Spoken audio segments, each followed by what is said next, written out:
Well, hello, friends. Just wanted to get you another update now that we are back from Saskatoon. I was just there, as many of you know, for our Coalition Week, our first week with some new students.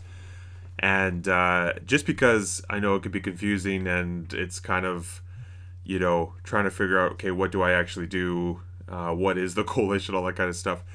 We have two sets of students, first years and second years, and we have professors teaching live in Kelowna with those students. So this past week we had Marv Penner, who taught me at Briarcrest, and then taught me again for my master's degree, and funny enough is helping me with my PhD now as one of my mentors.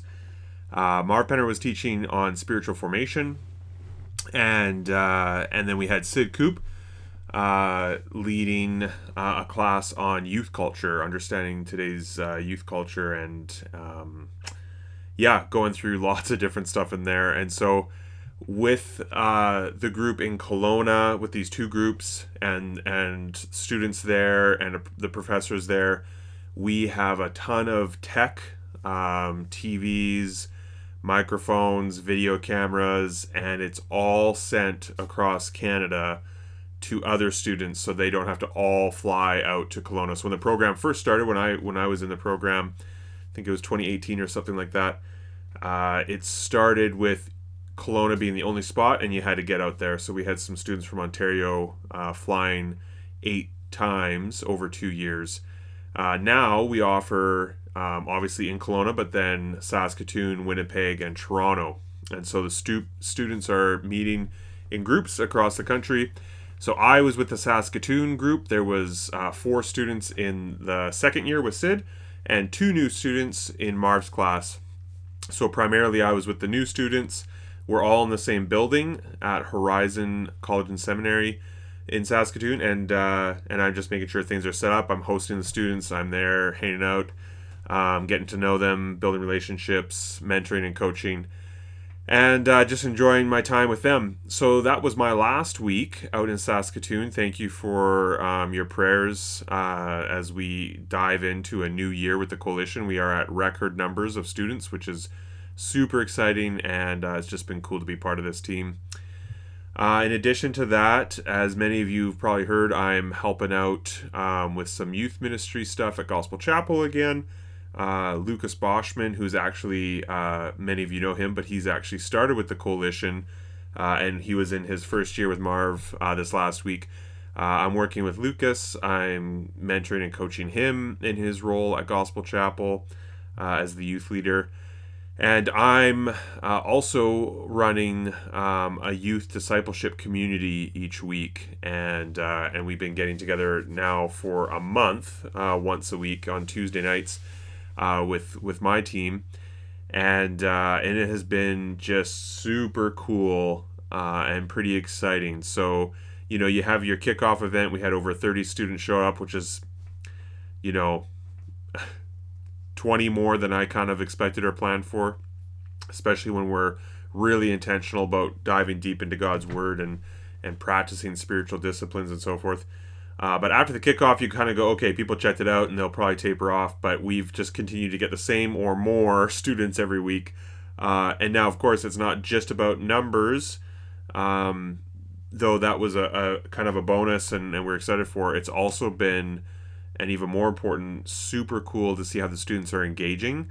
They're locked in, they're excited, they're learning, they're praying, they're reading, and practicing these spiritual disciplines, and we have just this really cool community together. So you can pray for that. That's kind of on the side of my work with Truth Matters, with the coalition, and with youth worker community, and so that's just a bit of an update on that as well.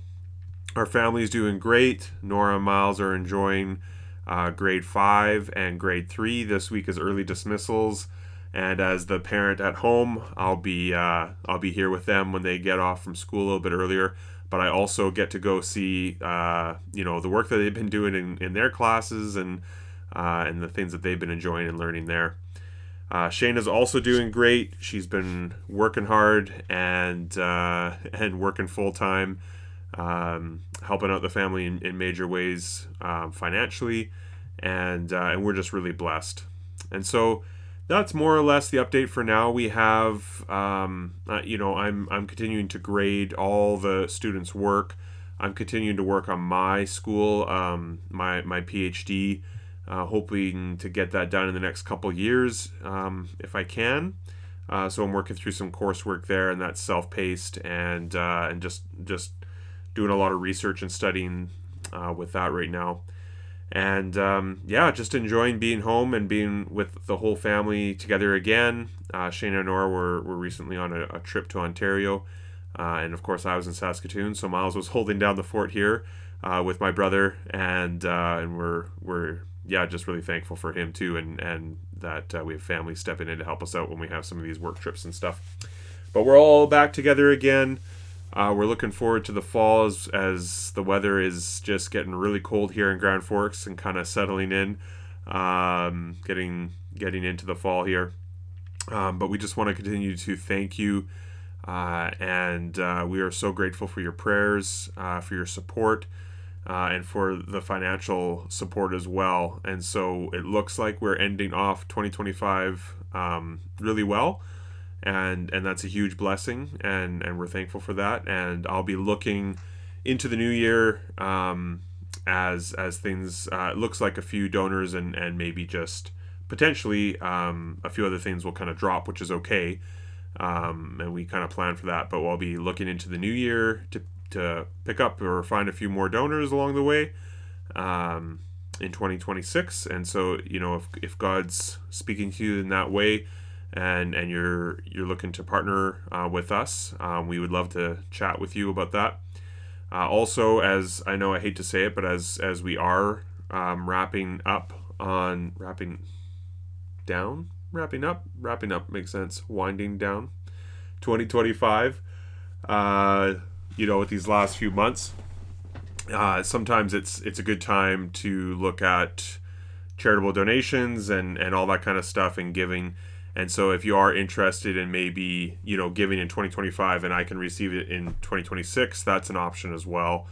And right now, if I do find any donors or people are interested in partnering, what the organization will do is hold those funds. Most likely they'll be mine, but they hold them to pay me later in 2026, most likely, or however that's going to work best, but the funds will stay there. And especially if more donors drop or anything like that, then they have some money in reserve, so to speak, and continue on from there.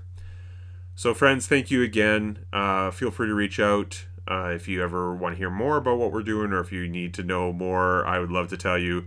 If it's ever confusing to you, we want to make sure that we're transparent in the work that we're doing, and that you are clear on the work that you're supporting and praying for, and I want to make sure you have that info. So thanks so much, and happy October.